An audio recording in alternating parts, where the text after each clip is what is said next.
Hello students, मैं सी राहुल पंचाल आपके लिए आज क्या लेके आया हूं। तो आप जरा देख सकते हो यहाँ पे दो टॉपिक है, एक है प्रोसेस कॉस्टिंग और एक है मार्जिनल कॉस्टिंग। ओके, एग्जाम में ये कितना कवरेज रखते हैं? अराउंड 20 से 22 मार्क्स का कवरेज रखते हैं। और ये इतने मार्क्स हम कितने मिनट्स में कवर करेंगे? 75 minutes. It means it is nothing but आपका 1 आवर एंड 15 मिनट्स। इसके अंदर एक कॉम्प्रहेंसिव रिवीजन करा दिया जाएगा 1.25 घंटे में। 1 घंटा और 15 मिनट में ये रिवीजन करा दिया जाएगा। बढ़िया सा रिवीजन रहेगा। I hope you will enjoy this, but before we start with this, let me give you the offer. Let me give you the information about the offer कि क्या ऑफर चल रहा है अनअकैडमी में।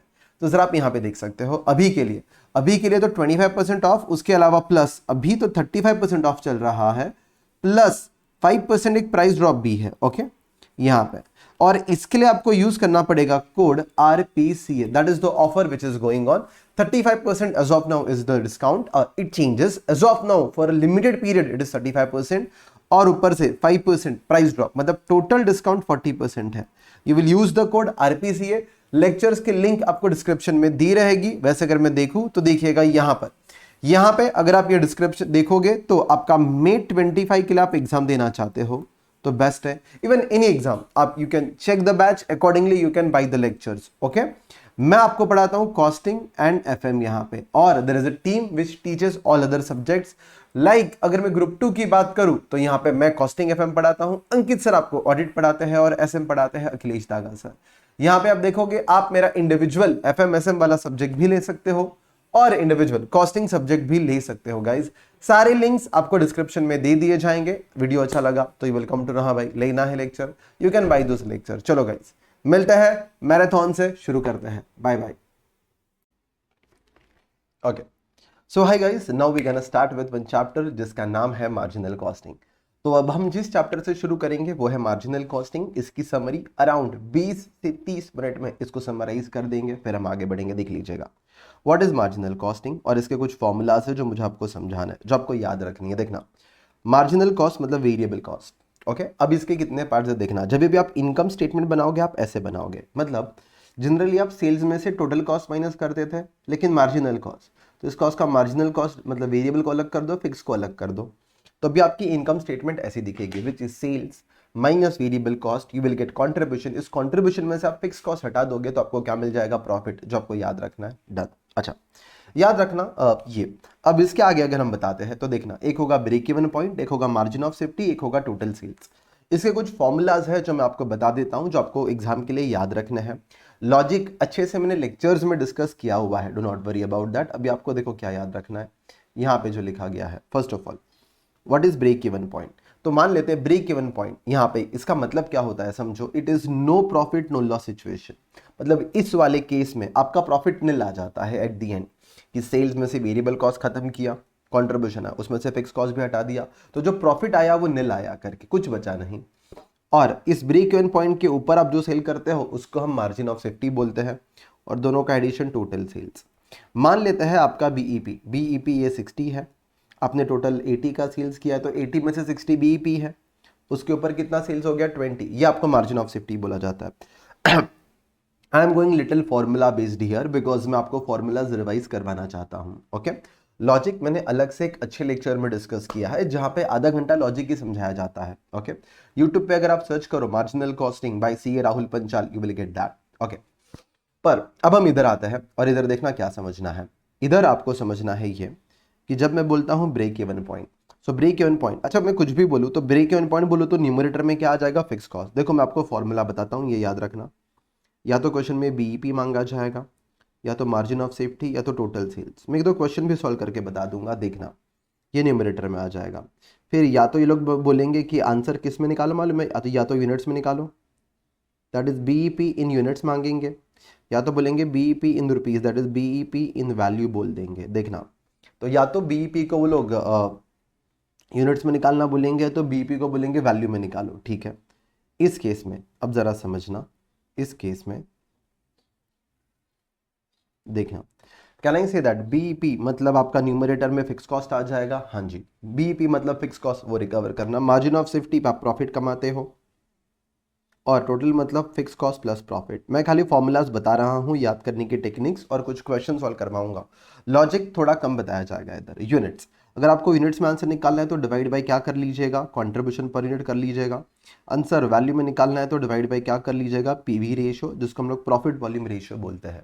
अच्छा जी देखिए, अच्छा मतलब सर अगर मैं आपको बीईपी इन यूनिट्स का फॉर्मूला मांगू तो आपका फॉर्मूला क्या बनेगा, fix cost divide by contribution per unit, ठीक है। अच्छा जी ठीक, इतना आपको है जो अच्छे से याद होना चाहिए। अब sir first of all, sir how do you get this contribution, it is very simple, contribution is nothing but your selling price minus variable cost, you will get your contribution. हाँ जी ये समझा।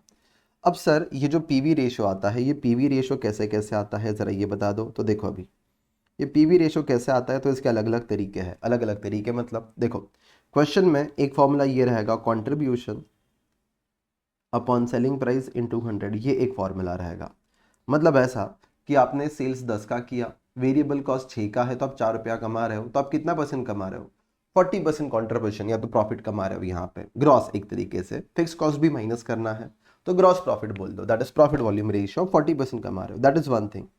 या तो आपको क्वेश्चन में ऐसे भी दिया जाएगा कि variable cost is equal to 60%, means मैं ऐसा बोल सकता हूँ अगर वेरिएबल कॉस्ट 60% है मतलब पीवी रेशियो कितना रहेगा आपका 40%।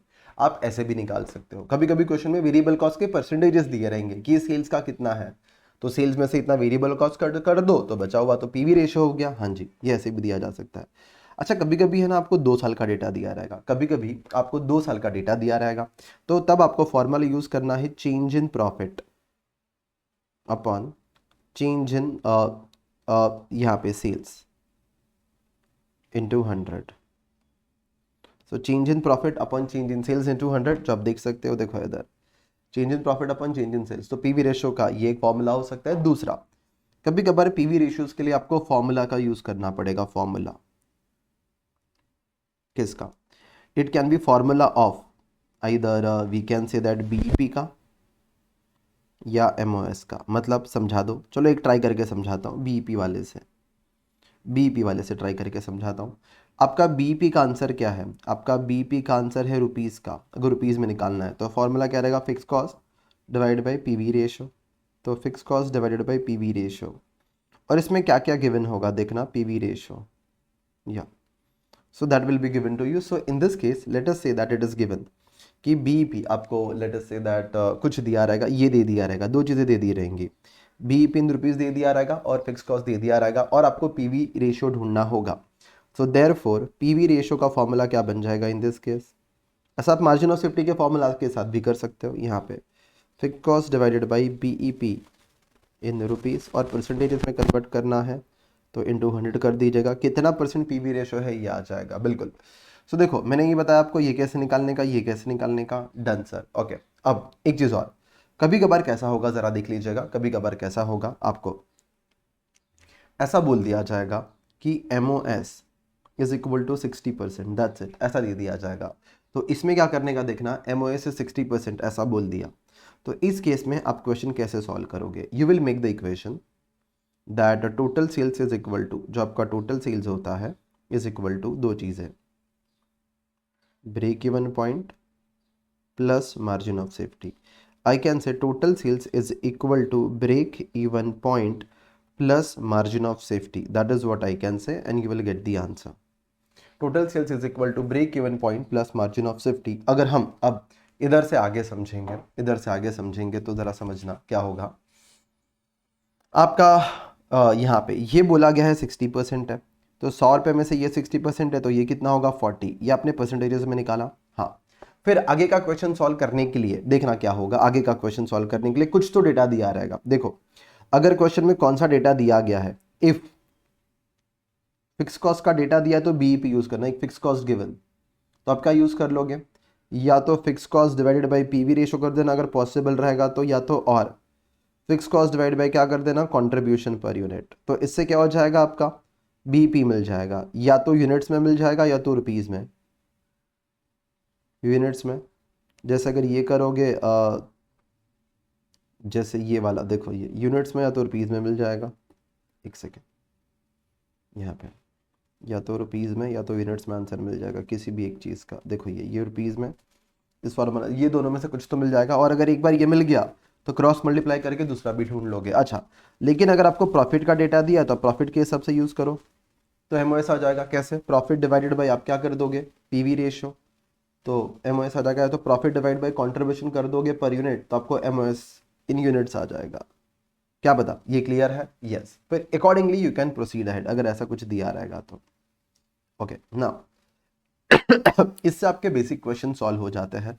ये आपकी एक क्रक्स है, एक समरी है, देखिएगा ये। अच्छा दूसरी चीज, तो इतना समझा तो डन। कुछ क्वेश्चंस आपको बता देता हूं जिससे आपको कॉन्फिडेंस आए, हाँ रे सर आप जो बोल रहे हो एकदम परफेक्ट है। देखो ये है मॉड्यूल का प्रैक्टिकल प्रॉब्लम नंबर 4, जरा समझते हैं। Company has made a profit of 50,000। Okay, ये प्रॉफिट है। If the selling price and the marginal cost दिया गया है is this, so this is selling price and this is your marginal cost, मतलब variable cost. और मांगा क्या है, मार्जिन ऑफ सेफ्टी अमाउंट के अंदर मांगी है। तो चलो पहले पीवी रेशियो निकाल लेते हैं। 15 माइनस 12, तो ये कितना आएगा, 3। Sales minus variable cost contribution and PV ratio is which is 3/15 into 100। आप 15 में से 3 रुपये कमाते हो, contribution upon sales into 100, you want 20%। अच्छा, when you want 20% I can just say that now the formula of MOS is, MOS किस में मांगा है, रुपीज में। देखो तो एमओएस मतलब प्रॉफिट, और रुपीज में मांगा है तो डिवाइडेड बाई पीवी रेशियो। और प्रॉफिट कितना कमाना है तुमको, 50,000, divided by PV ratio 20%। 50,000 upon 20%, आपका आंसर आ जाएगा 2,50,000। इसके और भी मेथड्स है logical, I am just going formula wise, और you can make income statement, reverse जाओ, बहुत कुछ कर सकते हैं जी। So I gave you the understanding as to ये बेसिक क्वेश्चंस के फॉर्मूलाज क्या होंगे। अब जैसे ही मैं आगे जाता हूँ, बिकॉज आई एम थोड़ा सा formula driven as of now, logic हम नॉर्मल लेक्चर में समझते, this is quick rapid fire question. Okay, so yeah, so having done this यहाँ पे और जो चीज़ें मुझे समझानी है, जो कंसेप्ट अभी आगे है, विच विल कम कहाँ पे है भाई, ये कंसेप्ट, एक कंसेप्ट है आपका यहाँ पे, देखना यहाँ पे, इससे आपके क्वेश्चंस हो जाएंगे। अब एक क्वेश्चन और मैं करा रहा हूँ सेल्स मिक्स वाला, ज़रा देख लीजिएगा, वेयर इट इज़, या सुनो, will have to see this. ये ग्राफ वाला है, ग्राफ वाले की कोई ज़रूरत नहीं। इंडिफरेंस पॉइंट समझना, what is this indifference point, तो इसके लिए एक एग्जांपल समझा देता हूँ, बेस्ट है, सीधा फॉर्मूला ड्रिवन समझते हैं। यहाँ पे देखना, कभी भी कोई भी क्वेश्चन आएगा, you will write down like this कि आपको दो चीज़ें खरीदने के ऑप्शन है, दो चीज़ें, या तो आप क्या खरीदोगे, स्कूटर या मोटरसाइकिल। तो देखना इस क्वेश्चन के अंदर एक ऑप्शन ये है कि आप स्कूटर खरीदो, और एक में है मोटरसाइकिल खरीदो। तो ये स्कूटर है और ये मोटरसाइकिल है। तो देखना, सबसे पहले मैं लिख देता हूँ फिक्स कॉस्ट, फिर लिख देता हूँ वेरिएबल कॉस्ट।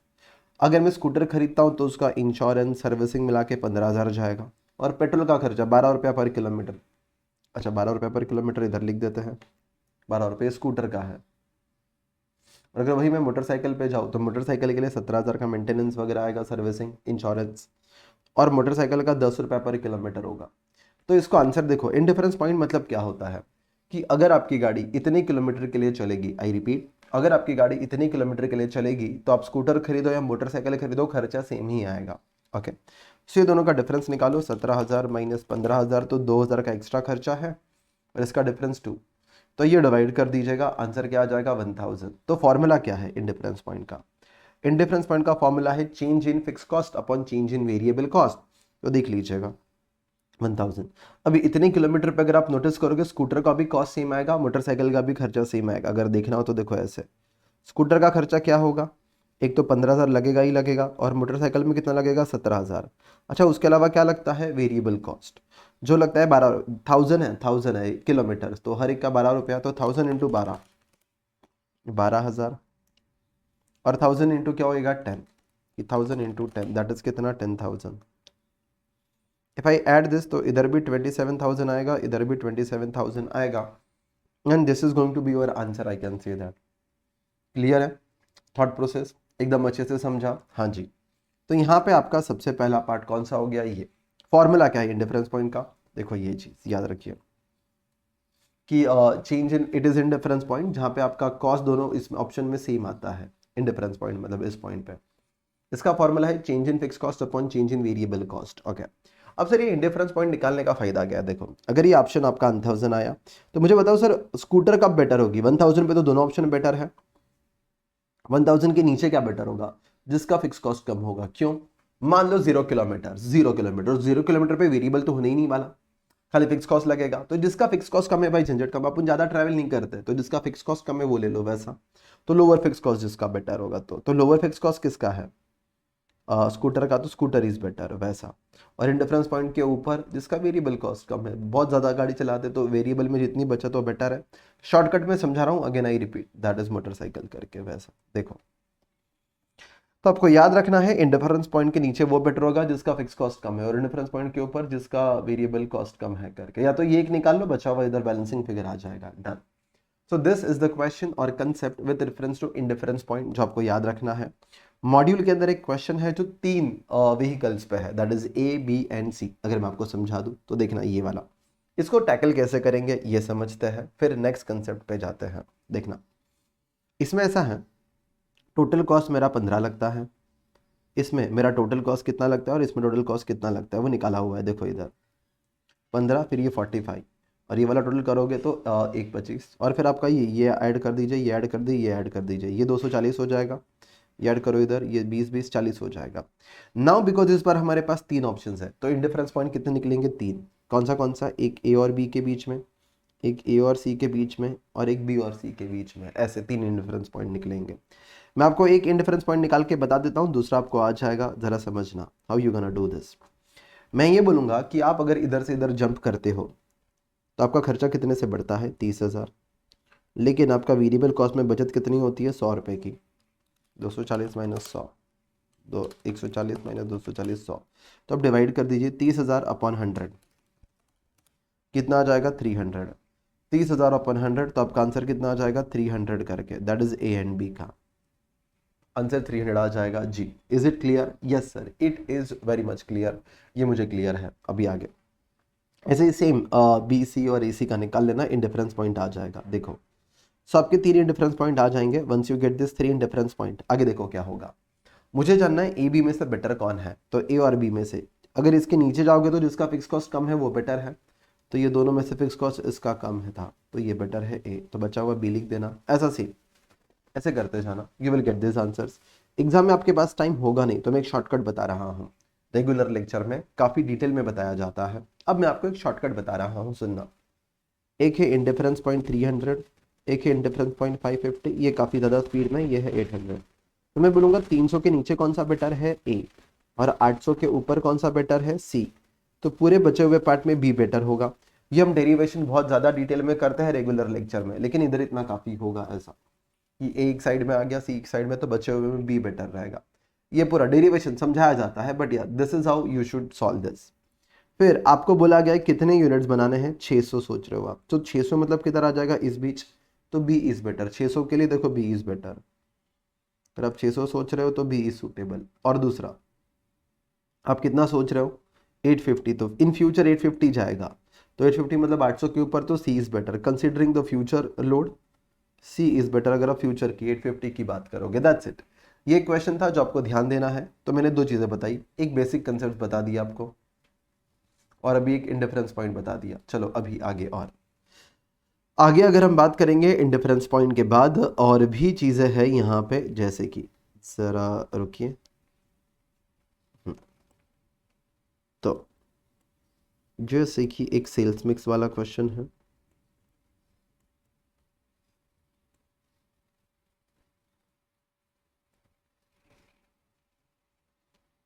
अच्छा, सो देखना, आपका एक सेल्स मिक्स वाला भी क्वेश्चन होगा, which you need to understand is here. Okay देखो किधर है सेल्स मिक्स जहाँ पे 2 चीज़ें मिक्स होती है, पर सही टाइम पे मिलेगा नहीं, ऐसा है। देखो चलो चलो चलो चलो ये वाला, हाँ।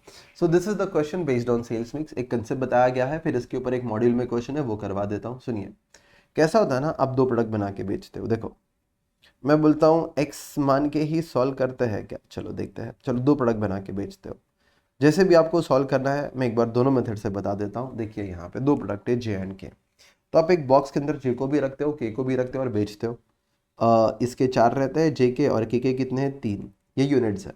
और आप कितना कमा लेते हो, जे से 40 रुपया और के से कितना, 20 रुपया।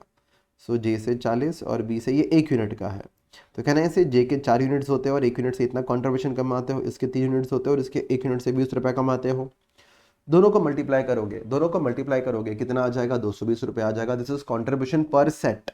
ये एक बॉक्स एक साथ बेचा जाता है, मिक्स, ये मिक्स है, देखो यहाँ पे वर्ड लिखा गया है सेल्स मिक्स। मतलब आज तक ऐसा नहीं हुआ कि ये रेशियो मेंटेन नहीं हुआ, इसके 4 इसके 3 एक बॉक्स बनाया बेच दिया, ओके। और ये एक बॉक्स जब बेचा तो 220 रुपया मिल गया। हाँ देखो ये कॉन्ट्रीब्यूशन। तो पहला स्टेप होता है कॉन्ट्रीब्यूशन पर सेट निकालो, ये वाला स्टेप है। दूसरा, आपका फिक्स कॉस्ट कितना है। आपका फिक्स कॉस्ट है 6,16,000, 6,16,000। तो जरा ध्यान से समझना, अगर आपका फिक्स कॉस्ट 6,16,000 है, so in this case I can say that 6,16,000 आपको रिकवर करना है और एक डब्बा या एक बॉक्स बेच के आप 220 रुपया रिकवर करते हो। सो 6,16,000 डिवाइडेड बाई 220, आप 2,800, क्या नहीं सी दैट, आप 2,800 रुपया रिकवर करते हो। ये इतने सेट्स आपको बेचने पड़ेंगे। You would like to recover कितना रुपया, इतना। और एक सेट बेच के 220 आ जाता है, तो इतना सेट बेचना पड़ेगा तब जाके ये पूरा फिक्स कॉस्ट का पैसा रिकवर हो जाएगा। इतना बेचना पड़ेगा तब जाके, तो 220 इंटू ये अमाउंट आ जाएगी फिक्स कॉस्ट की और खत्म हो जाएगा, पैसा मिल जाएगा। अब लेकिन ये 2,800 सेट है और एक सेट के अंदर ये 4 होता है, तो 220 2,800 इंटू 4। और ये एक बॉक्स के अंदर 3 होते हैं, देखो एक बॉक्स के अंदर, एक सेट के अंदर 3, तो 2,800 सेट में कितने रहेंगे, ऐसे। या तो एक दूसरा भी मेथड था, अगर आपको ये कॉम्प्लिकेट लगता है तो और मेथड, नंबर ऑफ एक्स वाला बेस्ट। अगर आप जे के 4 बेचोगे, ऐसा बोला गया था, तो आप के कितने बेचोगे, 3, that was given in the question, 4 और 3। और आपका कंट्रीब्यूशन कितना दिया था, 40 एंड 20। तो ये दिया गया था 40 एंड ये दिया गया था 20। मैंने नंबर ऑफ यूनिट्स इसके 4x मान लिए, तो इसके 3x की क्वांटिटी x मान ली, लेकिन इसमें 4x माने तो इसकी 3x की रेशियो मेंटेन रहेगा। तो मुझे कितना मिलेगा, 4x ये क्वांटिटी है इंटू 40, 160x ये मेरा कंट्रीब्यूशन आ जाएगा। ये 38 यूनिट से मिलता है और इसके 3x यूनिट बिकेंगे, 30 इंटू दैट इज 90x। अरे जो भी पैसा जमा होगा ये माइनस फिक्स कॉस्ट होगा, 6,16,000 का फिक्स कॉस्ट है, is equal to nil profit, is equal to profit नहीं कमाओगे, इज इक्वल टू प्रॉफिट नहीं कमाओगे, because no profit no loss situation, BEP मतलब बीईपी निकालना है। Then you will solve this, ये दोनों को ऐड करोगे, 160 plus 90 that is 250x is equal to 6,16,000। Equation के उस साइड जाएगा तो माइनस है ना, then x is equal to 6,16,000 upon 250 which is 6,16,000 नहीं है, सॉरी 6,16,000। तो क्या गड़बड़ी की है, 4 इंटू 40, 160, 3 इंटू 30, 3 इंटू 20 है, सॉरी वही बोलेंगे, 3 इंटू 20 है, आंसर से नहीं आ रहा, दैट इज 60 है। तो 160 plus 60 which is 220x and 6,16,000 upon 220 which is 2,800। फिर इसका आंसर 4x है, इसका आंसर 3x है, तो मल्टीप्लाई कर दीजिएगा। x की वैल्यू मिल गई है 2,800 इंटू, वही हुआ है, बस घुमा फिरा के बात वही हुई है। ओके सर, इतना समझ में आ गया। तो हमने एक बेसिक चीजें समझी, इंडिफरेंस पॉइंट समझा और एक आपका सेल्स मिक्स समझा है, ठीक है। सेल्स मिक्स के ऊपर एक क्वेश्चन है, that is question number 20। I recommend, अगर आप मतलब मॉड्यूल में है प्रैक्टिकल प्रॉब्लम 8, अगर आप कर पाओ या तो that is well and good, कि अगर आप कर पाओगे तो वैसा है। देखना अगर मैं समझा दूं, चलो एक्स वाला मेथड बेस्ट है, एक बार समझा देते हैं। ऐसा है कि कंपनी ने, मैं कंपनी में यहाँ पे देखना, find the break even point बोला है in unit. If company discontinues M, तो एम को तो पहले हटा ही दो, अभी एम नहीं रहा। अच्छा, और एम के जगह पे कौन आ जाएगा, रिप्लेस ओ, तो पहले ओ आ जाएगा, ठीक है। क्वांटिटी इसका कितना बेचोगे, 9,000, okay. And selling price will be and variable cost will be, ये 18 और ये 9 होगा। और इधर एक वर्ड लिखा गया है, ये मिक्स है, ये मिक्स मतलब ये इसी रेशियो में जाएगा, ये इसी रेशियो में जाएगा, मतलब इसका 1 रहा तो इसका कितना बिकेगा, 2, क्योंकि जब ये 9 बेचोगे तो आप ये 18 बेचोगे, मिक्स वर्ड ध्यान देना। तो क्या नहीं से, जब इसका 1 बिकेगा तब इसका 2 बिकेगा। नंबर ऑफ क्वांटिटी को अगर मैं x मान लूँ तो ये 1x होगा, तो ये कितना होगा, 2x, 1:2 का रेशियो है। तो अगर इसके मैं 1x बेचूंगा तो इसके 2x क्वांटिटी बेचूंगा। अगर ये ओ का क्वांटिटी है तो ये n का। फिर कॉन्ट्रीब्यूशन, कॉन्ट्रीब्यूशन कितना कमा लूंगा, 18 माइनस 9, 18 माइनस 9 विच इज 9 रुपये कमा लूंगा। और इधर 15 माइनस 4.5 आई विल ऑन 10.5, हाँ जी। सो ये 9x आ जाएगा plus 10.5 into 2 that is 21x। और ये दोनों मिला के जो टोटल कंट्रीब्यूशन आएगा माइनस फिक्स कॉस्ट करूंगा 15,000 तो प्रॉफिट नील हो जाएगा, इक्वल टू में 0। So 9x plus 2x 30x is equal to 15,000 because ये नेगेटिव उस साइड जाएगा, और x is equal to 15,000 upon 30 that is 500। और ये 500 है मतलब ये 500 है 1x, और ये 2x है मतलब ये कितना हो जाएगा 1000। तो जैसे ही आप O का 500 और N का 1000 बेच दोगे तो आपका ये अचीव हो जाएगा। देखो मैंने काफी शॉर्ट में समझाया है, I hope that is still understandable. You can pause the video and you can have a look. मुझे फटाफट आपको समझाना था ये बात। जी बिल्कुल। सो ये वाली बात मैंने आपको समझा दी। हाँ जी, अब इसके अलावा क्या है? इसके अलावा एक शटडाउन पॉइंट वाला क्वेश्चन है जो मुझे समझाना है। शटडाउन पॉइंट ऐसे नहीं मिलेगा, मार्किंग नहीं होगी ना। ओके जी ठीक है,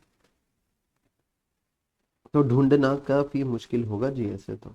ठीक है, या so will say that was a quick rapid fire. एक प्लांट मर्ज का भी आ सकता है ये क्वेश्चन, मर्जर ऑफ प्लांट। एक मर्जर ऑफ प्लांट का भी क्वेश्चन आ सकता है, मैं 2 मिनट में डिस्कस करवा देता हूँ सो दैट ये एक 30 मिनट्स का एक शॉर्ट रिविजन हो जाएगा कि ऐसे ऐसे कुछ हो सकता है जो मुझे इंपॉर्टेंट लग रहा है, मैं आपको बता रहा हूँ एग्जाम के लिए। तो कुछ टाइम नहीं है और छोड़ के जाना है तो इतना देख लो। ऐसा देखो, आपके पास 3 प्लांट है ABC, कोई 100% पे 70% पे, ये टर्नओवर दिया, ये वेरिएबल कॉस्ट दिया है। सुनो, अगर आपको 2 क्लासरूम्स है आपके पास, एक क्लासरूम में 70 बच्चे बैठ सकते हैं अगर आप 70% पे बैठाओ, एक क्लासरूम में आप 80% पे बैठाओ तो 80 बैठ सकते हैं, और इन दोनों को मैं ऐड करो तो ये नंबर का कोई सेंस नहीं बनता। पहले ये देखो, 70% पे 70 बच्चे बैठ सकते हैं मतलब 100 बच्चों की कैपेसिटी है।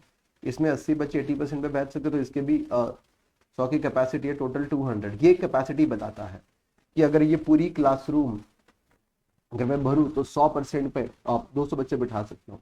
तो पहले आपको सबको 100 पे लाना है। तो देखो क्या करोगे, इधर आप इधर बोल दोगे ये जो है ये ऑलरेडी है, तो sales minus variable cost contribution, इसमें बड़ी बात नहीं है, 70% पे है तो ये दोनों को डिवाइड बाई 70% कर देना, 280 अपॉन 70% ये 400 आ जाएगा, 210 अपॉन 70% ये 300 आ जाएगा। और ये दिस इज ऑलरेडी 50% तो डबल मतलब है इसका सेल्स हो सकता है, और ये आ गया टोटल आ जाएगा। ये तीनों को ऐड करोगे इधर, ये तीनों को ऐड करोगे, ये तीनों को ऐड करोगे। सुनना, अब मैं क्या बोलता हूँ, इतना आपका क्या आ गया contribution.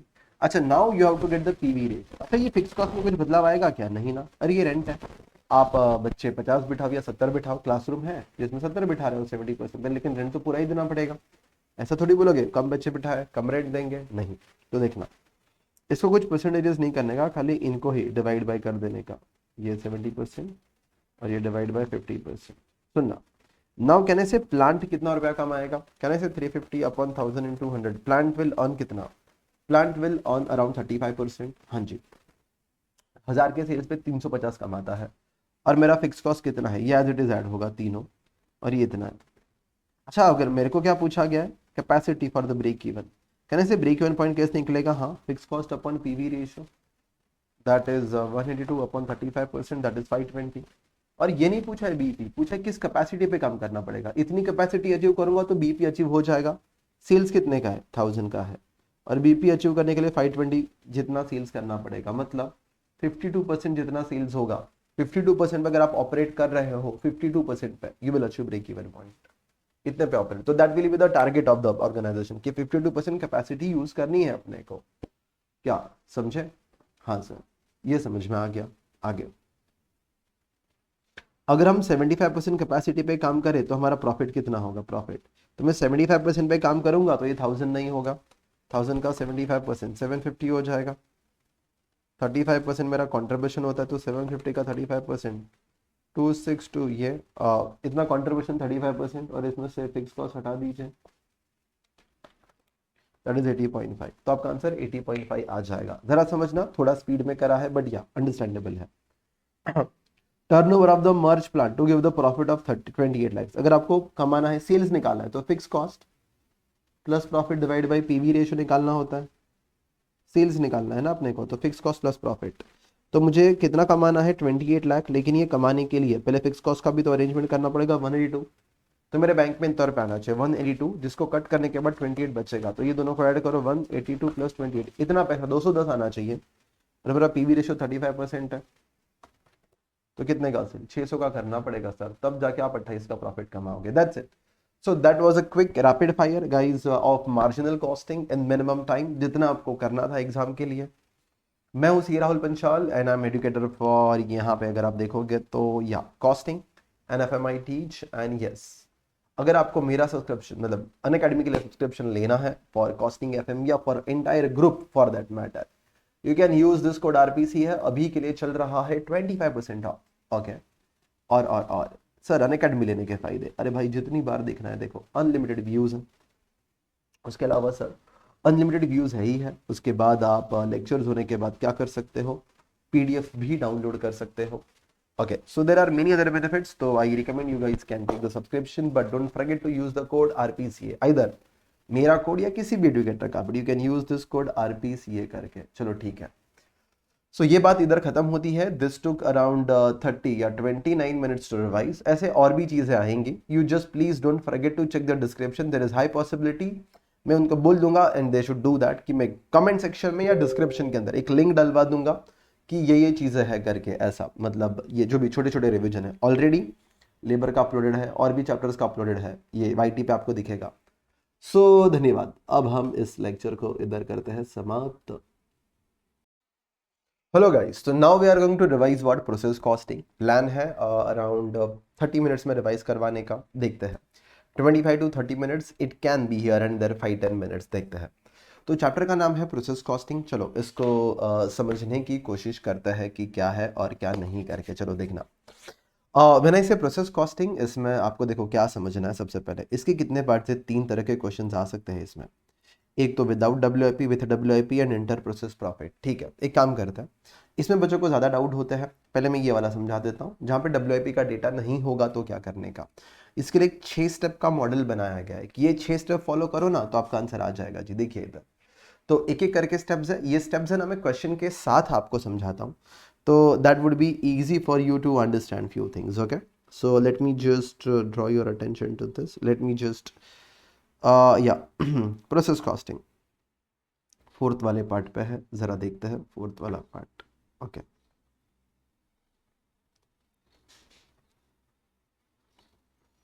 further processing decision, yes, here we go, process costing, here we go. So now when I say this, यहाँ पे आप देख सकते हो आपका प्रोसेस कॉस्टिंग है। मैं क्वेश्चन समझा देता हूँ ये वाला, जिससे आपका ये पूरा कंसेप्ट ही क्लियर हो जाएगा और कुछ चीज़ें समझा दूंगा, देखना। सो यहाँ पे अभी अभी ये अपलोड करा था, ठीक है डन जी, बिल्कुल। तो देखना, कभी भी हम प्रोसेस कॉस्टिंग करेंगे तो इसके कुछ स्टेप्स है, ज़रा याद रखना। सबसे पहले हम क्या रिकॉर्ड करेंगे, अगर ये प्रोसेस अकाउंट है तो इस प्रोसेस अकाउंट के डेबिट में क्या आ जाएगा, इनपुट मटेरियल इनपुट, फिर उसके ऊपर हम खर्चा करेंगे तो अदर एक्सपेंसेस, स्टेप नंबर 2। फिर सर इसमें से कुछ नॉर्मल लॉस होगा, पहले शर्ट लाया उस शर्ट के ऊपर खर्चा किया, दैट इज अदर एक्सपेंसेस। फिर नॉर्मल लॉस हुआ, आप क्रेडिट साइड पे लिख दीजिएगा, ये नॉर्मल लॉस हो गया। देन स्टेप नंबर 4, बाउंड्री के बाहर आके आप क्या निकालोगे, सीपीयू, कॉस्ट पर यूनिट। फिर एक्चुअली में कितना आउटपुट बना है वो देखो and then close the account. चलो समझाता हूँ ये 6 स्टेप्स को कैसे क्या फॉलो करना है एक क्वेश्चन के थ्रू से। चलो देखते हैं यहाँ पे, तो यहाँ पे ये क्वेश्चन है और इसका ये सोल्यूशन है। खाली मैं एक प्रोसेस बता रहा हूँ, सेकंड भी एग्जैक्ट वैसे ही होगा। Okay, just to save the time. So now if I say this step number 1, देखो आपने कितने यूनिट्स खरीदे हैं, 25,000 at the rate of 2 lakh रुपए का खर्चा किया। तो इसको प्रोसेस के डेबिट साइड में लिख देने का कि 25,000 यूनिट्स आए हैं 2 लाख रुपए के हिसाब से, कपड़ा आ गया, खर्चा हो गया। मटेरियल आ गया, अभी उसके ऊपर वर्कर काम करेगा तो इलेक्ट्रिसिटी वगैरह लगेगा, और इस कपड़े के ऊपर एम्ब्रॉयडरी वगैरह करेंगे तो कुछ अदर मटेरियल भी लगेगा। हाँ, सो देख लीजिएगा इधर आपका ये दूसरा दे दिया गया है, ये वाला दूसरा खर्चा जो भी हुआ है, देखो ये वाला इतना सारा, ये अदर एक्सपेंसेस होगा, ये स्टेप नंबर 2 होगा, ये हो गया स्टेप नंबर 1, ये हो जाएगा आपका स्टेप नंबर 2। अच्छा, is it question from the module, no as such no, RTP वगैरह का है। अब मैं इन तीनों को ऐड करूंगा, अगर मैं इन तीनों को ऐड करूंगा तो मेरा क्या आ जाएगा, step number 2 other expenses. Sir अभी इसमें से कुछ नॉर्मल लॉस होगा, हाँ कितना होगा, नॉर्मल लॉस बोला गया है 10% ऑफ इनपुट, तो मैंने इनपुट कितना किया है 25,000। इस 25,000 का अगर मैं 10% निकालता हूँ 25,000 का, तो मेरा नॉर्मल लॉस आ जाएगा 2,500। तो 2,500 का मेरा नॉर्मल लॉस आ जाएगा, और ये जो नॉर्मल लॉस है ये मैं मार्केट में बेचूंगा। तो सर मैं मार्केट में बेचूंगा तो मुझे कितना रुपया मिलेगा, तो मैं मार्केट में बेचूंगा तो I will get scrap value of 9.9, तो आई कैन से 2,500 इंटू 9.9, इतना रुपया मुझे मिल जाएगा। हाँ जी, अब मुझे क्या निकालना है, अब मुझे निकालना है CPU which is cost per unit. तो मैं क्या करूंगा, सबसे पहले मैंने इतना खर्चा किया है, इसमें से इतना पैसा रिकवर हो जाएगा तो मुझे नेट कॉस्ट मिल जाएगा। देखो इधर इतना, ये वाला कॉस्ट मैंने इधर लिखा, वाला स्क्रैप वैल्यू मैंने इधर लिखा, तो डिफरेंस निकाल के मुझे क्या मिल गया, नेट आपका ये कॉस्ट।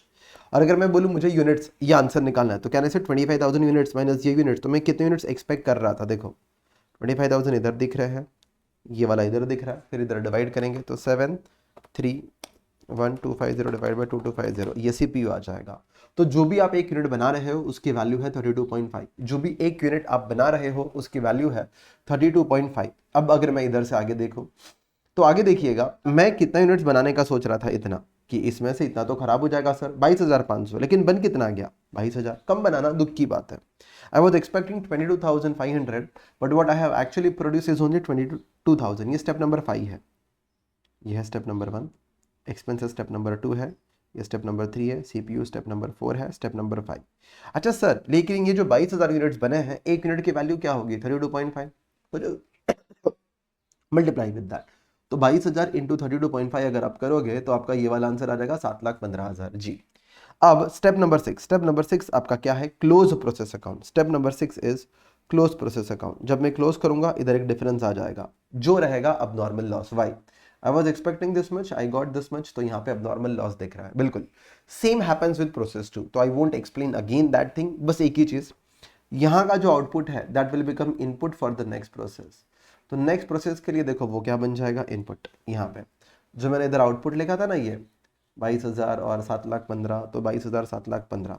फिर same story repeat. Step number 2 देखो ये expenses, step number 3 credit side पे नॉर्मल लॉस, और ये 10% किसका आएगा, जो इनपुट आया था इधर 22,000 का 10%, फिर इनटू स्क्रैप वैल्यू, फिर आप CPU निकालोगे, फिर एक्चुअल आउटपुट लिखोगे and close the process account.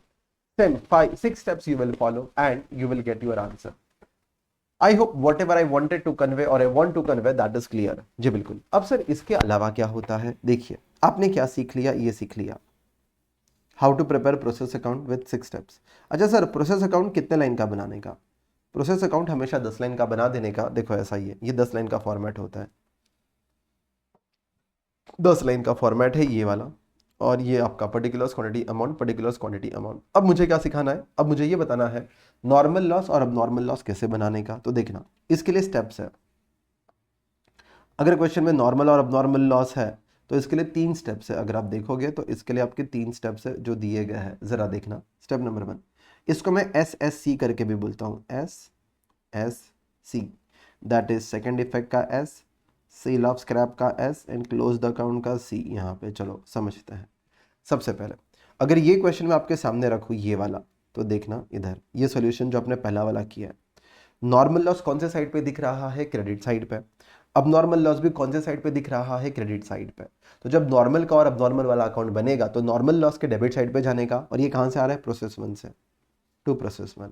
फिर अब नॉर्मल लॉस के भी डेबिट साइड पे जाने का, ये लिख देने का 500 and 1650, लेकिन ये कहाँ से आ रहा है, प्रोसेस 1 से। तो step number 1 is to give the second effect. Second effect देने के बाद step number 2, sell the scrap. ये जो भी भंगार है आप मार्केट में बेच दोगे। सर आप जब भंगार मार्केट में बेचते हो तो कितना रुपया स्क्रैप वैल्यू है, 9.9। जरा इधर भी देख लीजिएगा 9.9 है, ठीक है, बेच देते हैं। तो सर इस 500 को बेचा तो बाय बैंक पैसा आ गया इंटू 9.9, 2500 को बेचा, फिर इस 500 को भी बेचा। हाँ मैंने खर्चा ज्यादा किया था लेकिन अब वो अच्छा बना नहीं, भंगार बन गया, भंगार में बेचा।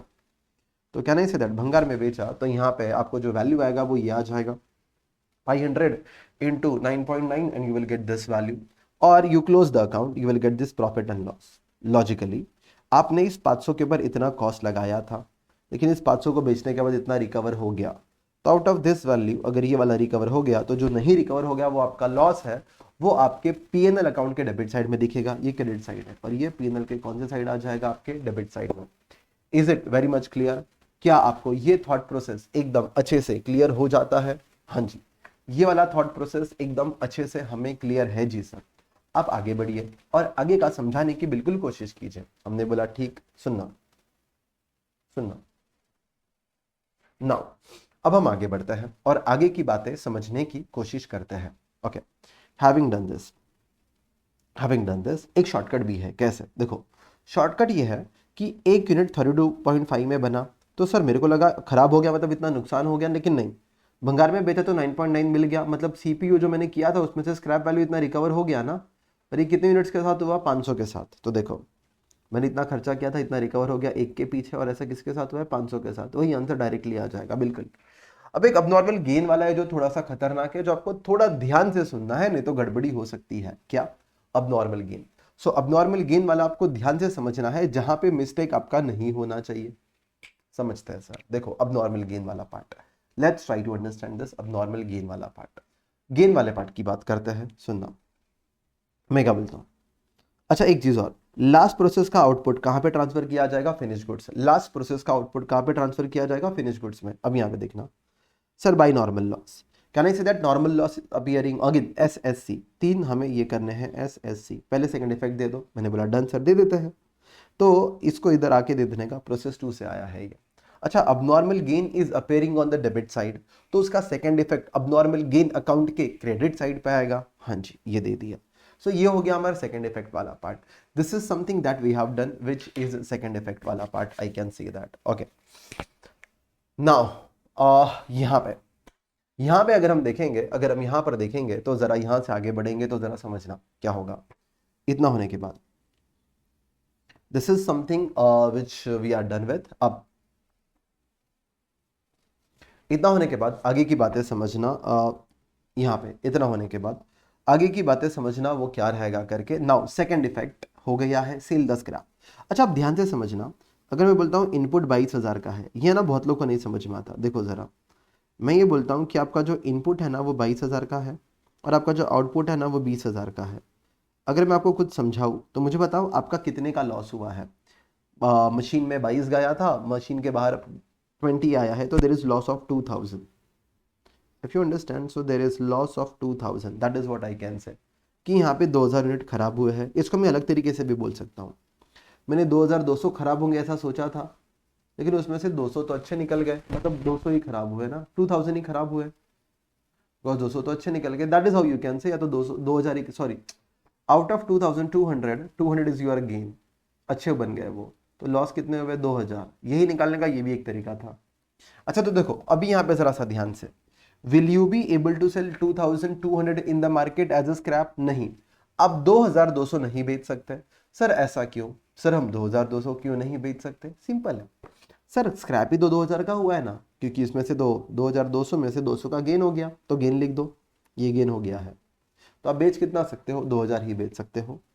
दोनों को भी मल्टीप्लाइड बाय स्क्रैप वैल्यू कर देने का, दोनों को भी मल्टीप्लाइड बाय स्क्रैप वैल्यू, और इनटू इसका सेकंड इफेक्ट इधर दे देने का, इसका सेकंड इफेक्ट देखो अब नॉर्मल गेन का। Then you will close account, ये टैली हो जाएगा and there will be a difference. इसका मैंने एक लॉजिक समझाया था प्लस के लेक्चर में, कि सर आप जॉब पे जाते हो, जॉब घर पे बैठे हो तो आपको 10,000 मोदी जी दे रहे हैं, या कोई भी पॉलिटिशियंस फॉर दैट मैटर, और वही आप जॉब पे जा रहे हो तो आपको 12 मिल रहा है, फिर ये 10 नहीं मिलेगा। जॉबलेस लोगों के लिए है योजना वगैरह से। जब आप जॉब पे जा रहे हो तो आपको 12 मिल रहा है, now you can not earn this 10,000, तो आप 2,000 एक्स्ट्रा कमा रहे हो, अगर आपको समझता है तो। सेम गोज हियर, आपका प्रोडक्ट खराब बनता तो इतना कमा के देता, बट आपका खराब थोड़ी बना, अच्छा बना तो इतना कमा के दे रहा है, तो ज्यादा कितना कमा के दे रहा है, यही फायदा है।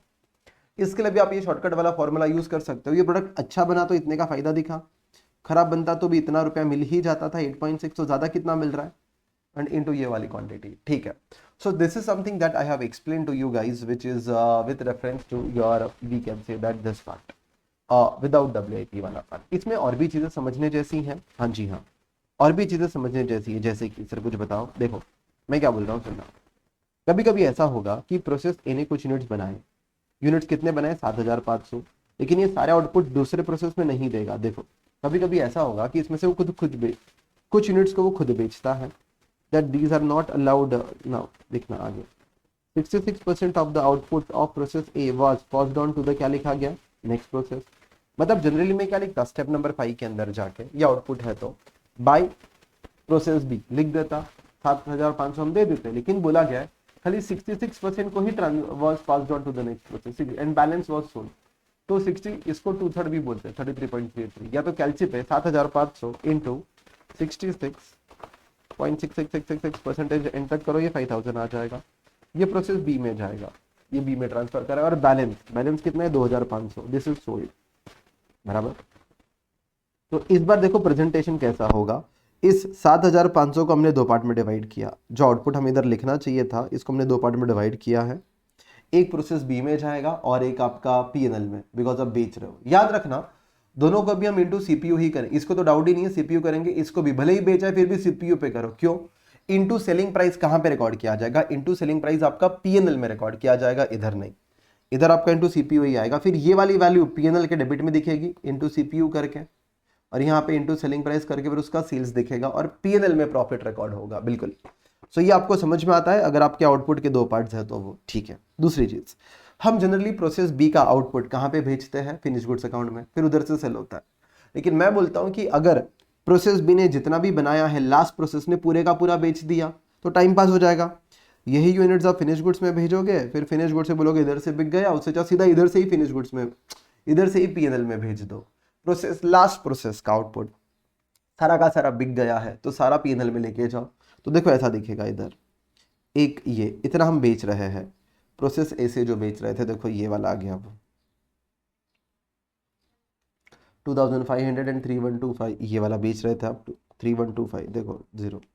सेम प्रोसेस बी से भी आया, फिर इसको आप बेच रहे हो तो किस प्राइस पे बेच रहे हो? That is given in the question, that is given in the question, that is this. आप 15 पे बेच रहे हो, ये स्क्रैप वैल्यू नहीं है, स्क्रैप वैल्यू इधर है, ये फिनिश गुड्स की वैल्यू है, और बी को आप 25 में बेच रहे हो, तो आप मल्टीप्लाई कर दीजिएगा, you will get this answers. And then question में एक ऐसा खर्चा होगा जो कहीं पे भी नहीं दिया होगा, मतलब बोला रहेगा कि प्रोसेस में नहीं जाएगा, लाइक सेलिंग एक्सपेंसेस या इनडायरेक्ट एक्सपेंसेस, जो प्रोसेस में नहीं जाएगा, जो प्रोसेस में नहीं जाएगा वो पीएनएल में जाएगा। हाँ जी।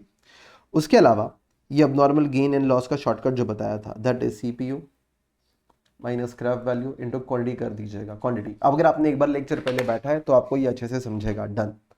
तो हमने कौन सा वाला पार्ट खत्म कर दिया?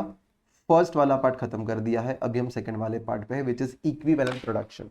अब हम आते हैं सेकंड वाले पार्ट पे guys, which is equivalent production. जरा समझना, जरा देखते हैं। Now when I talk about equivalent production, जरा ध्यान से समझिएगा इसमें क्या होगा। थोड़ा अगर नटशेल में समझा दूं इसमें क्या होता है, जरा देखना। इक्विवेलेंट प्रोडक्शन में there are steps that you will have to follow and you gonna get the answers. जैसे ये क्वेश्चंस है, देखो मैं आपको बता रहा हूँ स्टेप्स क्या है, सीधा यहाँ पे शॉर्टकट में समझा देता हूँ, सुनना। इक्विवेलेंट प्रोडक्शन के steps, question as such detail में नहीं करवा रहा, मैं आपको स्टेप समझा देता हूँ, सुनो। यहाँ पे स्टेप नंबर 1 क्या है? स्टेप नंबर 1, अगर WIP इक्विवेलेंट वाला क्वेश्चन है, सबसे पहला पार्ट रहेगा read the question and fill up the process account. I repeat, सबसे पहला पार्ट क्या रहेगा? Read the question and fill up the process account. हमने बोला ठीक, read the question and fill up the process account, तो particulars quantity amount, particulars quantity amount, पहले ये 10 लाइन का फॉर्मेट और ये प्रोसेस लिख दिया, डन। अच्छा, अब मैं क्या बोलता हूँ, अगर क्वेश्चन में क्या दिया गया है? क्वेश्चन में दिया गया है ओपनिंग WIP, तो ये डेबिट में लिख देना 2 ओपनिंग WIP, क्वांटिटी दी रहेगी और वैल्यू अगर उसके अमाउंट्स अलग अलग करके दिए हैं, मटेरियल लेबर ओवरहेड, तीनों को ऐड करके लिख दो, या अलग अलग लिखो तो भी चलेगा, ऐड करके लिख दो, बेटर है। देन लिखा रहेगा इनपुट मटेरियल, वो भी डेबिट में आ जाएगा, उसका खर्चा दिया रहेगा। फिर करंट ईयर में कुछ अगर अदर मटेरियल लगा तो, या तो फिर लेबर एंड ओवरहेड ये दे दिया रहेगा, ये करंट ईयर का है, ड्यूरिंग द ईयर, तो ये अलग से लिख देने का।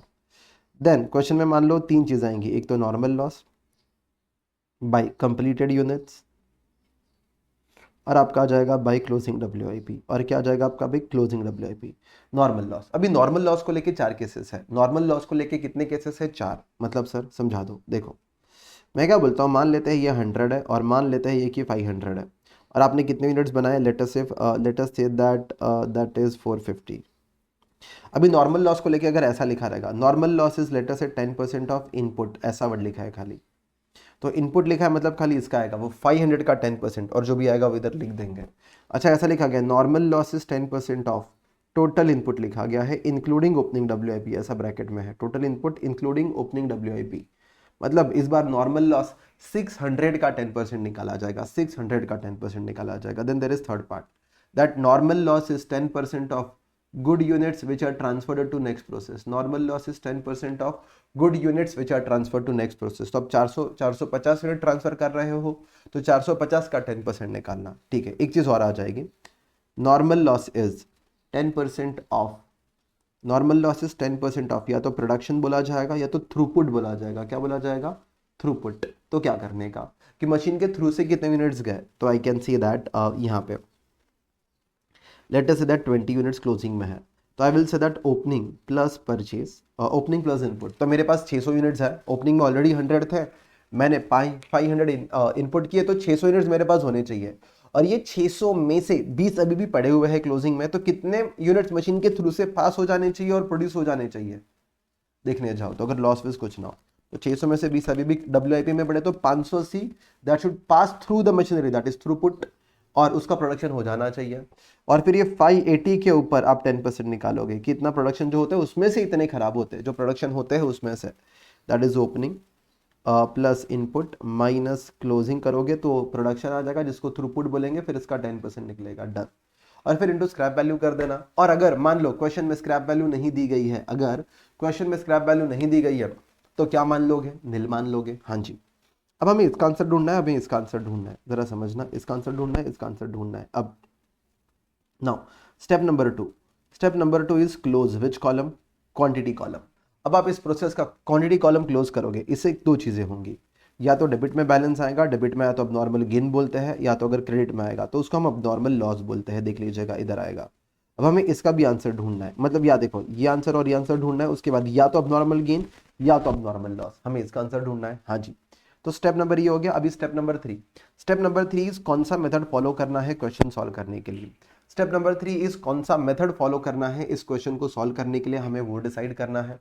In this case, I can say that the one method can be your this method. I can say that the one method can be which is there is your FIFO method, or one method can be which is VAM method. सुनना, there can be one method which is VAM method. Again I repeat, there can be one method which is FIFO method.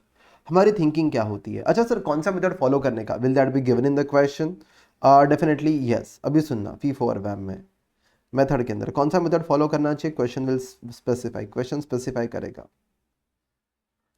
लेकिन अगर question क्या है, silent है, specify नहीं करता, तो क्या करने का? मैं अभी बता के रखता हूं, वो क्वेश्चन के साथ आपको समझ में आ जाएगा। It is a rapid revision, but just to give you the idea. अगर क्वेश्चन साइलेंट है तो एक काम करो, ओपनिंग WIP है कि नहीं देखने का क्वेश्चन में। अगर क्वेश्चन में ओपनिंग WIP नहीं है, नो, तो टेंशन ही नहीं, फिर कोई भी मेथड फॉलो करो, लास्ट ईयर का डेटा ही नहीं है। बिकॉज फीफो मेथड में आप करंट ईयर के बारे में सोचते हो, करंट पीरियड के बारे में, और इसमें लास्ट प्लस करंट। लेकिन अगर ओपनिंग WIP नहीं है तो लास्ट पीरियड का डेटा नहीं है, तो कोई भी मेथड सोच लो, आंसर सेम ही आने वाला है। ओके। लेकिन अगर ओपनिंग WIP है, हाँ यस, तो फिर उस ओपनिंग WIP का डेटा किस में दिया है? क्या अमाउंट का बाइफर्केशन दिया गया या परसेंटेजेस का? मतलब अगर यहाँ पे ये ओपनिंग WIP की अमाउंट है, क्या इसका बाइफर्केशन अवेलेबल है? मटेरियल कितना, लेबर कितना, ओवरहेड कितना? हाँ, तो अब क्या फॉलो करोगे? वैम। ओके। या तो फिर अगर मान लो कि ओपनिंग WIP है तो उसमें पहले कितना परसेंट काम हो चुका था? मटेरियल का 10%, लेबर का 10, मतलब मटेरियल, लेबर, ओवरहेड, इसके बाइफर्केशंस अमाउंट में दिए गए ना, अमाउंट में, तो यू कैन फॉलो वैम। और अगर परसेंटेजेस में कितना परसेंट काम पहले हुआ था तो यू विल फॉलो फीफो, क्योंकि बचा हुआ काम आप अभी करोगे, वैसा करके। So please remember this. और अगर दोनों भी दिया गया है, परसेंटेजेस एंड अमाउंट, तो any method can be follow. अगर दोनों भी दिया गया है, परसेंटेजेस एंड अमाउंट, तो आपको जो सही लगता है वो आप फॉलो करिए। पहले चेक कर लीजिए क्वेश्चन क्या बोलता है। क्वेश्चन साइलेंट है तो आगे बढ़ने का। Now once method has been decided, if you follow FIFO method you will think only about the current period. If you follow FIFO method you will think only about the current period. If you follow VAM method you will think about last plus current period. आप किसके बारे में सोचोगे? Last plus current period के बारे में सोचोगे। जी बिल्कुल। अब अगर हम यहाँ पे देखते हैं, यहाँ पे देखते हैं फोर्थ पार्ट, जहाँ पे अभी हम एक बनाएंगे इक्विवेलेंट प्रोडक्शन, फिर एक फिफ्थ वाले में बनाएंगे CPU, फिर इसको मल्टीप्लाई करेंगे तो क्या मिल जाएगा? Apportionment of cost. Equivalent production into CPU, फिर मिलेगा आपको अपोर्शनमेंट ऑफ कॉस्ट। अब देखते हैं इसमें डिफरेंसेस क्या क्या होंगे। Either you will follow VAM method or you will follow FIFO method। अब जरा देखना इसमें डिफरेंसेस क्या होंगे करके देखना। सबसे पहले कौन सा कॉलम आएगा बता देता हूँ। फिक्स कॉलम है, एक तो पर्टिकुलर्स आएगा, पर्टिकुलर्स के बाद कौन सा आ जाएगा? Quantity. So there will be one column which is particulars, there will be one column which is quantity. Now यहां से अगर मैं आगे बढ़ूं तो फिर आपका रहेगा मटेरियल, परसेंटेजेस क्वांटिटी, फिर लेबर, परसेंटेजेस क्वांटिटी, फिर अगर ओवरहेड है तो परसेंटेजेस क्वांटिटी। कभी कभी ये दोनों को मर्ज करके दिया रहेगा और बोला रहेगा कन्वर्जन कॉस्ट करके, तो भी चलेगा। अब मुझे किस किस के आंसर ढूंढने हैं? Completed units, closing WIP and abnormal loss. तो मैं यहाँ पे लिख दूंगा पहला ABC, completed units, closing WIP and abnormal loss. इसकी क्वांटिटी आ जाएगी। हाँ, फिर इसका डिग्री ऑफ कंप्लीशन कितना रहेगा? ये वैम मेथड है, तो अब तक क्या पूरा काम हो चुका है? हाँ, it is last period plus current period. क्या अब तक इसके ऊपर पूरा काम हो चुका है? हाँ 100%, that is why we say it is as completed units. हाँ closing WIP percentages will be given in the question, कितना है closing WIP percentages will be given in the question. यहाँ पे सी में या तो अबनॉर्मल लॉस होगा या तो अबनॉर्मल गेन। अच्छा अगर अबनॉर्मल लॉस है तो अबनॉर्मल लॉस के भी परसेंटेजेस गिवन होंगे एज अ यूनिट स्क्रैप्ड करके। पूरा क्वेश्चन जब आप पढ़ोगे बीच में कभी लिखेगा रहेगा यूनिट स्क्रैप्ड, तो उसके परसेंटेजेस दिए रहेंगे। या तो ऐसा लिखा रहेगा defects are identified in their finish state. Defects are identified in their finish state मतलब पूरा बनने के बाद पता चलता है ये खराब हो गया, मटेरियल भी पूरा लगता है, लेबर भी पूरा लगता है, ऐसा। Defects are identified in their finish state मतलब अबनॉर्मल लॉस 100% है। और मान लो अगर क्वेश्चन साइलेंट नहीं दिया हुआ है, क्वेश्चन अगर साइलेंट है तो क्या ले लो, 100% ले लो। आईसीआई ने खाली एक आरटीपी वाले क्वेश्चन में कुछ अलग ही परसेंटेजेस लिए हैं क्लोजिंग WIP के, अदरवाइज एवरी क्वेश्चन जहां पे अबनॉर्मल लॉस के बारे में कुछ नहीं बोला, you have a freedom. ICI ने 99% केसेस में 100% लिया गया अगर क्वेश्चन साइलेंट है तो अज्यूम 100%। अच्छा अबनॉर्मल गेन को लेके दो चीजें, अबनॉर्मल गेन को लेके दो चीजें, इसको माइनस करने का बिकॉज ये अपोजिट साइड पे है। लॉजिक अपने नॉर्मल लेक्चर में दिया जाता है, इसको माइनस करने का। और इसका डिग्री ऑफ कंप्लीशन कितना रहेगा, इसका डिग्री ऑफ कंप्लीशन 100% रहेगा, याद रखना जब आप आंसर निकालोगे ये करना है। अच्छा कभी कभी एक चीज और इंट्रोड्यूस करवा दूं। अच्छा चलो पहले यहाँ पे ये सारा अपने फीफो के बारे में समझा। हाँ क्या वैम रहेगा तो सब कुछ सेम रहेगा, सब कुछ सेम रहेगा एक्सेप्ट दिस कि ये जो कंप्लीटेड यूनिट्स है इसके दो पार्ट हो जाएंगे। जो भी यूनिट्स बनाए तो फीफो मेथड क्या बोलता है, पहले मैंने क्या क्या रहेगा, ओपनिंग में से खत्म किया रहेगा। लाइक अगर मैंने 450 बनाए तो पहले मैंने ओपनिंग वाला काम खत्म किया रहेगा। सुनो वो क्या बोलता है, पहले मैंने किसका काम खत्म किया रहेगा, ओपनिंग वाला इसमें से। सो अगर मैंने कंप्लीट किए है 450, मैंने ओपनिंग में से कितने खत्म किए रहेंगे, 100, ऐसा बोलना है इसका। देखो ये और बचे हुए मेरे रहेंगे started and completed, started and completed बचे 350, ऐसा कि 350 ये वाला है फिर 350 आता है। हाँ 450 माइनस 100 बिल्कुल। अब इसका डिग्री ऑफ कंप्लीशन देखना, क्वेश्चन के अंदर ऐसा दिया रहेगा कि ओपनिंग WIP जो है, देखो ये परसेंटेजेस कि मटेरियल के लिए वो 100% है, लेबर के लिए वो 80% है, conversion cost and labour and overhead के लिए वो 80% है। तो मैं क्या लिखूंगा, ये काम तो ऑलरेडी हो चुका था, ये काम तो ऑलरेडी हो चुका था, कितना 100% एंड 80%, ये काम ऑलरेडी हो चुका था। तो सर हमने कितना किया, हमें जाना है करंट पीरियड में कितना काम किया। करंट पीरियड में कुछ भी नहीं मटेरियल लगाया आपने, कुछ भी नहीं लगाया। अच्छा इस 80 को आप 100 तक लेके गए, इसको भी लेके गए लेकिन कुछ ऐड तो नहीं किया। अच्छा इसमें आपने कितना ऐड किया, 20%, तो remaining work which is done is 20%। अच्छा ये स्टार्टेड एंड कंप्लीटेड, शुरू करा और खत्म करा, तो इसका डिग्री ऑफ कंप्लीशन कितना आएगा, 100%। और ये closing WIP, abnormal gain, abnormal loss सब कुछ सेम रहेगा। फीफो मेथड याद रखिएगा, वैम मेथड के अंदर कंप्लीटेड यूनिट्स के दो पार्ट नहीं होते, और वैम मेथड के अंदर, आई एम रिपीटिंग, वैम मेथड के अंदर कंप्लीटेड यूनिट्स के दो पार्ट नहीं होते। फीफो मेथड के अंदर कंप्लीटेड यूनिट्स के दो पार्ट्स होते हैं। जी क्लियर है, हाँ जी एकदम अच्छा सर।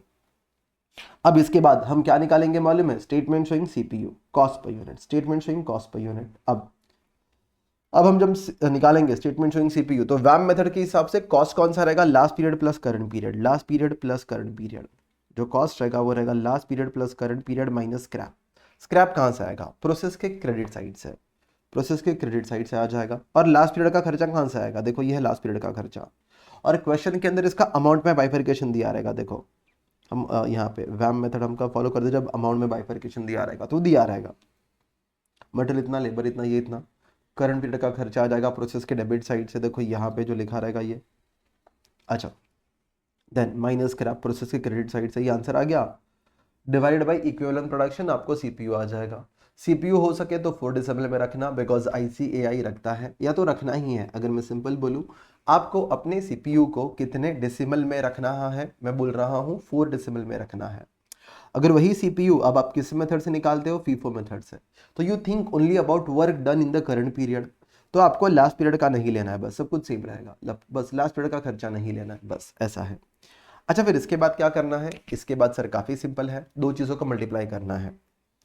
इधर की जो कंप्लीटेड यूनिट्स है तो कॉमन एक ले लीजिएगा इधर, और सीधा टोटल CPU कर देना बाद में। इधर कितनी क्वांटिटी है, इधर कितनी क्वांटिटी, इधर कितनी क्वांटिटी क्लोजिंग WIP की, और इधर उसका इंडिविजुअल CPU, मटेरियल का कितना, लेबर का कितना, इसका कितना, इनटू करते करते आंसर आ जाएगा।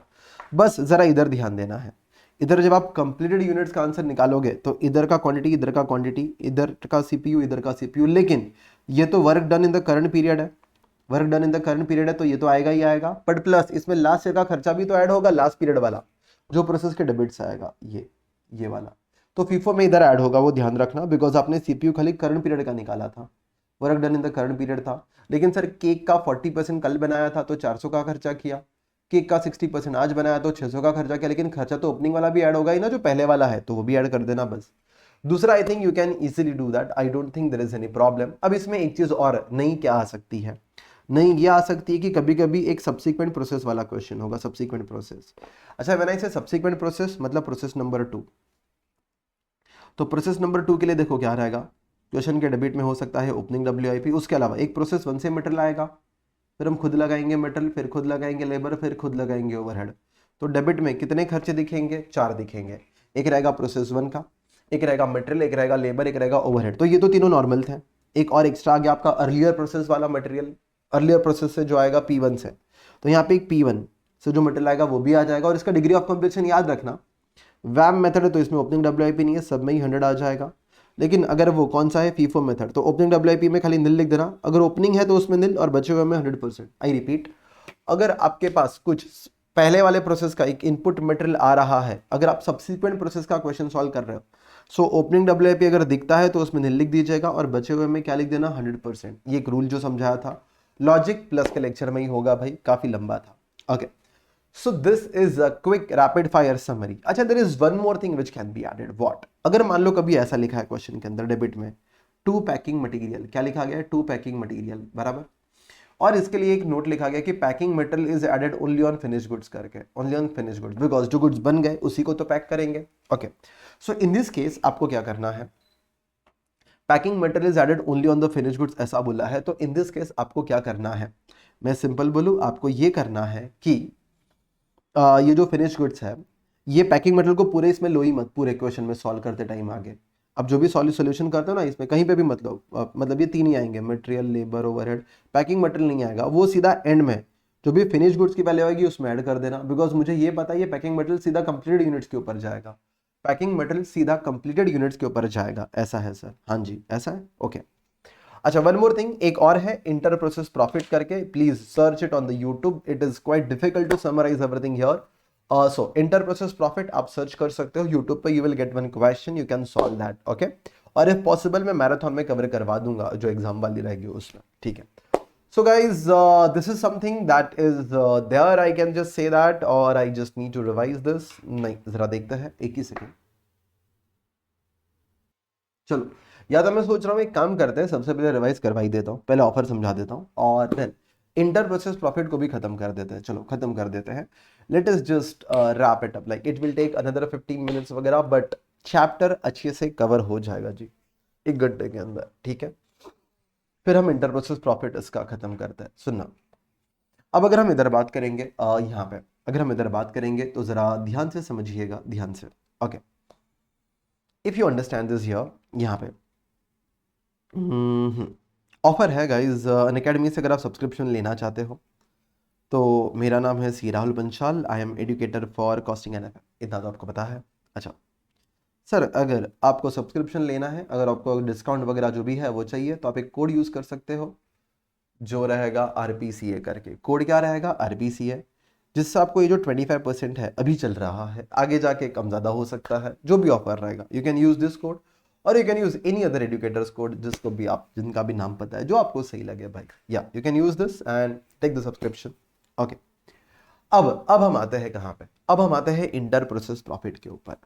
इसके ऊपर है ना एक क्वेश्चन है, एक ही क्वेश्चन है, और अगर एग्जाम में आएगा ना तो एग्जैक्ट आएगा, और ये एक्सपेक्टेड भी होता है कि आएगा करके, बिकॉज ये काफ़ी इजी होता है, वैसे आया नहीं है, हर 4-5 अटेम्प्ट में एक बार आता है, और 4-5 अटेम्प्ट हो चुके हैं कि ये नहीं आया, तो it is highly expected either in this में एग्जामिनेशन, मतलब ऐसा दिल से फीलिंग आता है कि ये पेपर में देखने मिलेगा, कौन से, May 24 के एग्जाम में। और मान लो उधर नहीं आया तो हाई प्रोबेबिलिटी है कि जनवरी में अभी जो एग्जाम होंगे, लेकिन मई में आने के चांसेस काफी ज्यादा है। तो चलिएगा इसको एक बार रैपिड फायर में खत्म कर देता है कि ये क्या है करके, चलिएगा। हाँ जी, देखना, एक क्वेश्चन है मॉड्यूल में एग्जैक्ट यहाँ पे मैं बता दूं तो देखो, ये किधर गया, किधर गया क्वेश्चन, ठीक है देखो, so here we go, now the question is here, देखो ना। हाँ, ये वाला क्वेश्चन अगर एग्जाम में आएगा तो एज इट इज आएगा, तो या I recommend that you should pay attention कि क्या है और क्या नहीं, समझने के लिए बेटर होगा ये। जरा देखते हैं, करें शुरू? हाँ जी, शुरू करते हैं। क्वेश्चन नंबर 12 से जरा देखिएगा। ओके, तो चलो अभी हम शुरू करते हैं क्वेश्चन नंबर 12 से, जो मॉड्यूल में भी कहीं पे तो है, अभी यहाँ पे पढ़ते हैं, समझना। मॉड्यूल में कहाँ पे है? Maybe I haven't specified that, no I haven't. तो चलो देखते हैं, सुनना अभी। यहाँ पे समझना, जो चीज़ मैं बोल रहा हूँ उसको ज़रा समझना और अंडरस्टैंड करने की कोशिश करना। देखना, sir A limited produces a product A X E, तो हम ए एक्स ई नाम का प्रोडक्ट बनाते हैं। Okay, which passes through two processes before it is completed and, रुको इसको क्या हो गया जी, बिल्कुल। देखो मैं आपको एक सिंपल बोलूँ, हमें एक प्रोसेस 1 बनाना है, प्रोसेस 2 बनाना है और फिनिश गुड्स बनाना है। चलो तो इसको मैं डिटेल में समझा देता हूँ। सबसे पहले ऐसे वाले क्वेश्चन में क्या करने का, जो इक्विवेलेंट वाला होगा, आई रिकमेंड पहले एक फॉर्मेट बना दो 15 लाइन का, एक पेज पे मतलब 2 फॉर्मेट बना दीजिएगा ऐसे, ये एक फॉर्मेट, ये एक फॉर्मेट। और फॉर्मेट ऐसा रहेगा, particulars, cost profit total, cost profit total. यहाँ पे क्या होने वाला है, एक डिपार्टमेंट दूसरे डिपार्टमेंट को प्रॉफिट ऐड करके ट्रांसफर करेगा। क्या ऐड करके? प्रॉफिट ऐड करके। तो समझो, now A limited produces a product A X E which passes through 2 processes. ये डेटा ठीक है। सबसे पहले देखो मैं सीधा पढ़ता हूँ, देखते जाना।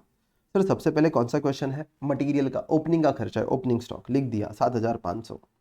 फटाफट देखते जाना, जैसे आपको पता चले क्या किधर आएगा। चलो ओपनिंग स्टॉक लिख दिया 7500, फिर उसके बाद direct material, direct labour 15,000 and 11,200, 15,000 and 11,200। अच्छा, क्वेश्चन में एक लाइन लिखा था कि stock is valued at prime cost. Question में लिखा था stock is valued at prime cost. तुमने बोला ठीक, तो हमने इन तीनों का टोटल कर दिया तो प्राइम कॉस्ट आ गया, इन तीनों का टोटल कर दिया, प्राइम कॉस्ट आ गया। सर फिर और कौन सा खर्चा है? फैक्ट्री ओवरहेड 10,500, 10,500 ऐड कर दिया, टोटल खर्चा आ गया। बिल्कुल। अब इसके बाद हम आते हैं closing stock. Sir closing stock कौन सी साइड रिकॉर्ड होगा? तो कहना है इधर ओपनिंग है तो इधर क्लोजिंग आ जाएगा। हाँ जी, कितना? 3,700, 3,700। लेकिन सुनो, अभी कहानी में ट्विस्ट सुनो।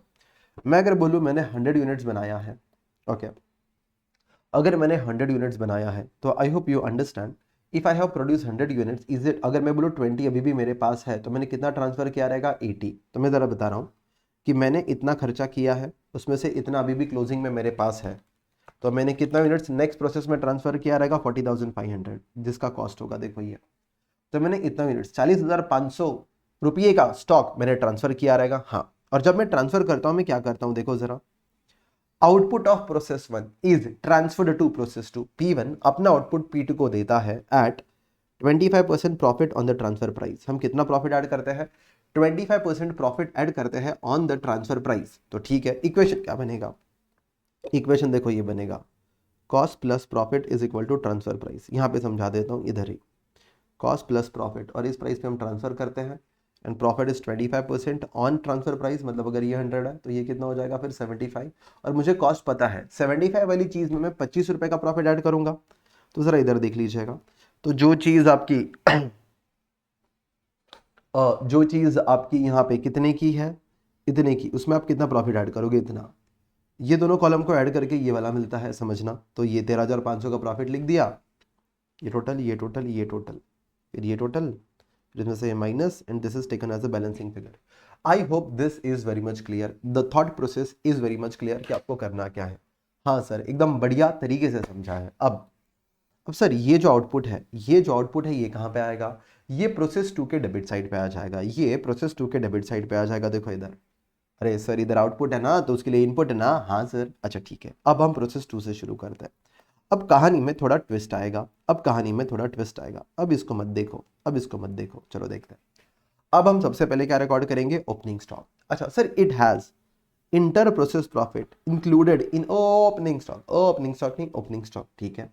तो ये जो 9,000 के अंदर 1,500 का प्रॉफिट एडेड है, ओके, 9,000 के अंदर। क्यों? देखो ये P1 है, P1 क्या करता है? जब भी कुछ भी P2 को देता है तो 75 के अंदर 25 का प्रॉफिट ऐड करके 100 में देता है।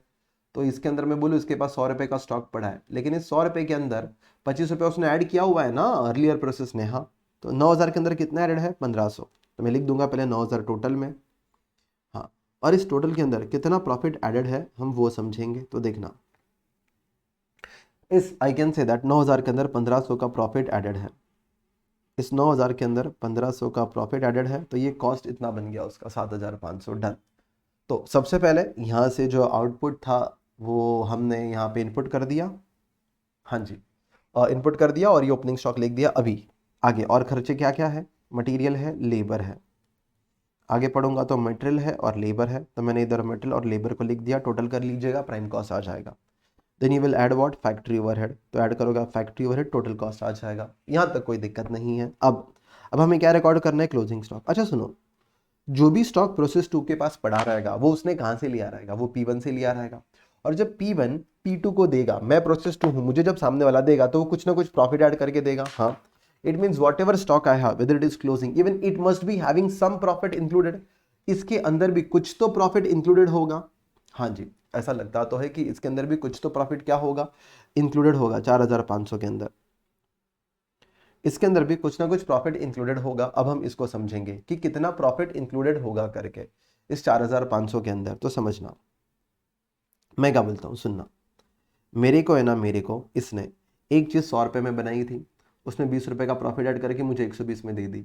P2 को ये P1 बोलता है मैंने 100 में बनाया है, मैं या तो चलो 75 वाला अगर इक्वेशन लिखूँ, किसने कोई चीज़ 75 में बनाई थी, 25 का प्रॉफिट किया, मेरे को 100 में दे दी, बराबर, ये इधर आ जाएगा 75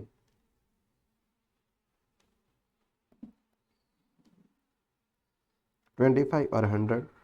अरे उधर आउटपुट था ना, इधर ट्रांसफर किया करके P2 में, तो इधर P1 से आया ऐसा बोल देंगे। अच्छा मुझे बताओ, एज अ प्रोसेस 2 का मैनेजर, आप एज अ प्रोसेस 2 का मैनेजर, ये कॉस्ट कॉलम है, प्रॉफिट है और ये टोटल है, ठीक है, लेकिन ये कंपनी के लिए कॉस्ट है। कंपनी के लिए ये प्रोडक्ट 75 में बना है, P1 ने बनाया था। लेकिन मुझे बताओ एज अ P2 का मैनेजर, आपने कितने में खरीदा है, आपने तो 100 में खरीदा है ना बाबा, ये P1 से, प्रोसेस 1 से आपने 100 रुपए में खरीदा है। तो कल उठ के अगर आपको 10 रुपए का प्रॉफिट कमाना है तो आप किस पे ऐड करोगे, ऐसे बोलोगे 75 प्लस 10 में 85 में, अरे बाबा तुमने खरीदा ही 100 में, तुम इस पे ऐड करोगे, राइट।